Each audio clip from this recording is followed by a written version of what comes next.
Gusto mo malaman ang sekreto ng anak mo? Bakit? Hindi ka pinapansin?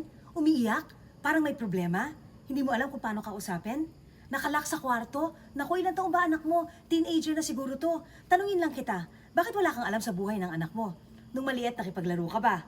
Pupunta ka ba sa eskwelahan? Naihatid mo ba? Sa salon o sa barbero? Nandiyan ka ba? Nung may program sa school, nandun ka ba? Nung Mother's Day, Father's Day, naka-attend ka ba? Kung ano man, kilala mo ba mga barkada? Alam mo ba kung anong nilalaro? Yung favorite music? Abay, ang magulang kailangan ganyan.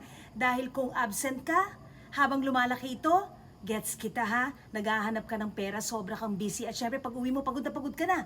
O kung housewife ka naman, lawit din ang dila mo sa trabaho sa bahay. Kaya bugnutin ka, madali ka mainis. Abay, mga anak lang sila, no? Dapat din sila kumilos. Pero alam mo, hindi ganun eh.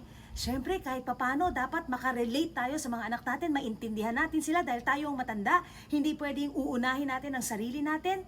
Eh, nung teenager na, kilala mo ba yung crush? Nung umiiyak at may problema, baka naman minaliit mo, baka naman nakumpara mo sa mga kaklase.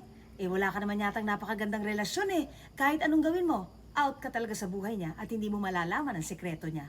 Think about that.